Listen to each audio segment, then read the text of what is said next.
Bonjour, bienvenue dans l'atelier Gourmandissime. Aujourd'hui, nous allons réaliser un cake banane chocolat pour le goûter de nos petits loups. Donc, pour notre cake, il va nous falloir des bananes, bien sûr. Donc, il nous faut 2 bananes coupées en petits dés.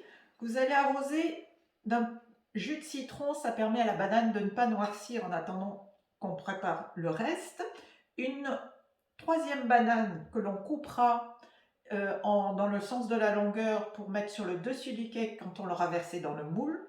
Nous aurons besoin de 230 g de farine, un sachet de levure chimique, 80 g de chocolat, 90 g de sucre, 100 g de beurre, 3 œufs et 10 g d'extrait de vanille.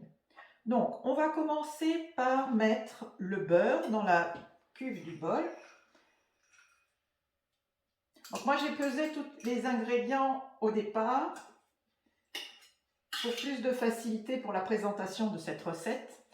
Mais vous pouvez tout à fait les peser grâce à votre balance qui est intégrée, qui est très pratique parce qu'elle pèse au gramme près et en pâtisserie, c'est vraiment super d'avoir une balance aussi précise. Donc je vous montre comment peser le sucre par exemple. Donc je viens de faire la tare.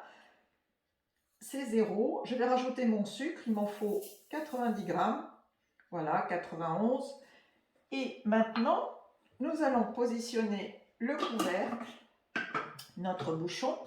Donc, l'appareil ne démarre jamais si vous ne mettez pas le couvercle. Par contre, il va démarrer même s'il n'y a pas le bouchon. Donc, faites bien attention de bien remettre votre petit bouchon.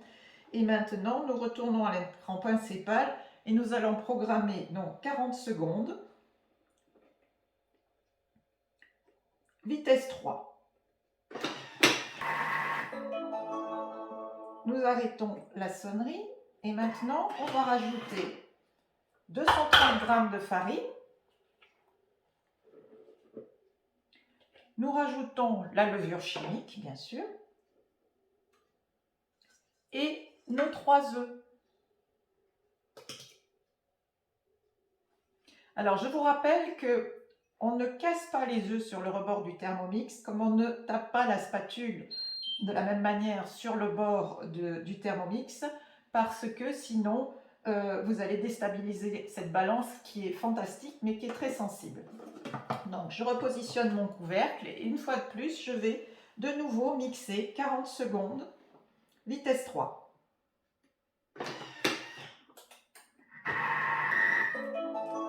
Voilà, nos 40 secondes sont terminées, j'appuie. Et maintenant, nous allons ajouter les derniers ingrédients, à savoir l'extrait de vanille, nos 10 g d'extrait de vanille, nos 80 g de chocolat, donc c'est des morceaux de chocolat que j'ai coupés grossièrement en morceaux. Et nous allons rajouter nos 2 bananes coupées en petits dés.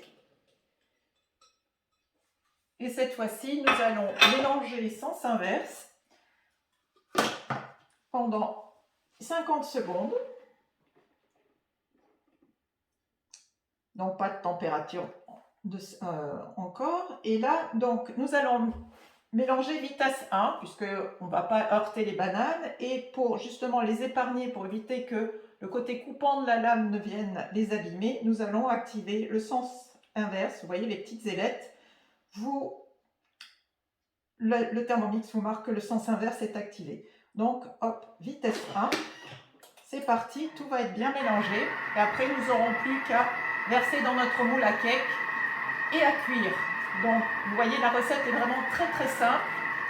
Et le cake est vraiment succulent, vos enfants vont adorer. Même les grands, vous allez voir, ça va être un petit régal. C'est terminé. Notre pâte à cake est finie.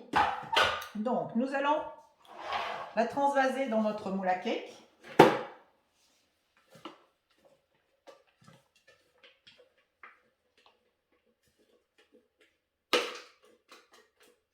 Elle est bien belle. Et vous voyez, il y a des petits, je vais vous montrer, mais il y a des petits morceaux de chocolat entier qui vont fondre et ça va être top à la dégustation. Donc, le chocolat n'est pas réparti uniformément, ce qui fait qu'il y aura des petites bouchées où il y aura un peu plus de banane, d'autres où il y aura un petit peu plus de chocolat. C'est très gourmand. Voilà. On ramasse bien tout. On ne va pas perdre. Voilà, vous voyez, on voit bien les petits morceaux, le moule est un petit peu mou, donc on voit bien les petits morceaux de chocolat. Et maintenant, on va juste déposer notre banane sur le dessus, pour faire un petit peu joli. Voilà. Et pour éviter que la banane ne soit trop agressée par la cuisson, j'y mets juste un tout petit peu de beurre fondu par-dessus. Je lisse ma banane avec. Et je vais maintenant enfourner à 160 degrés pendant 45 minutes. Donc juste le petit test à la cuisson, c'est de planter au bout des 45 minutes un petit couteau à l'intérieur. Si la lame ressort propre, votre cake est parfait. Donc à tout à l'heure, après la cuisson du cake. Et là, pendant la cuisson du cake, je vais vous montrer une petite astuce. Votre Thermomix est équipé d'une fonction nettoyage qui est vraiment super pratique.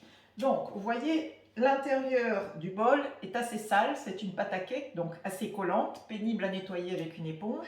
Donc, le petit truc, c'est qu'on remplit le bol de manière à recouvrir les ailettes de votre Thermomix. On y met juste une petite pointe de liquide vaisselle, on repositionne notre bol, on ferme et on va aller activer la fonction nettoyage qui se trouve dans les fonctions manuelles, ici, nettoyage. On vous explique ce qu'il faut faire, c'est-à-dire mettre de l'eau, ce que je viens de faire, avec une goutte de produit vaisselle. Et vous avez, vous voyez, plusieurs possibilités. Vous avez le mode pétrin universel, graisse ou caramel ou rissolage. Et en fait, donc comme on peut considérer, on n'a pas utilisé le mode pétrin, mais on peut considérer qu'on a en quelque sorte pétri une pâte et que c'est une pâte collante, nous allons prendre le mode pétrin. Donc je tourne et l'appareil s'enclenche automatiquement et il va vous nettoyer le bol. Je vous montrerai tout à l'heure, quand il aura fini, l'efficacité de cette fonction qui est vraiment très très pratique, vous allez voir. Ça y est, le nettoyage est terminé, donc vous allez voir déjà, bon, il y a de l'eau, je vais aller la jeter, mais regardez déjà, vous voyez, les parois, on les voit, sont déjà bien propres. Je vais juste jeter l'eau pour que vous puissiez voir l'intérieur du bol. Et voilà, donc vous voyez que vraiment, la fonction nettoyage vous a nettoyé parfaitement le bol, vous n'avez plus qu'à le rincer. Voilà, c'était pour vous montrer une performance supplémentaire de cet appareil. Donc maintenant, nous attendons la fin de la cuisson du cake. À tout de suite. Et voilà, notre superbe cake à la banane chocolat est terminé. Regardez comme il est bien beau, il a bien gonflé, il est appétissant. On voit bien les bananes sur le dessus. C'est un super goûter pour vos petits-enfants. On va le goûter. Donc je vais le trancher. Et voilà, vous voyez à l'intérieur, on a nos petites pépites de chocolat qui ont fondu.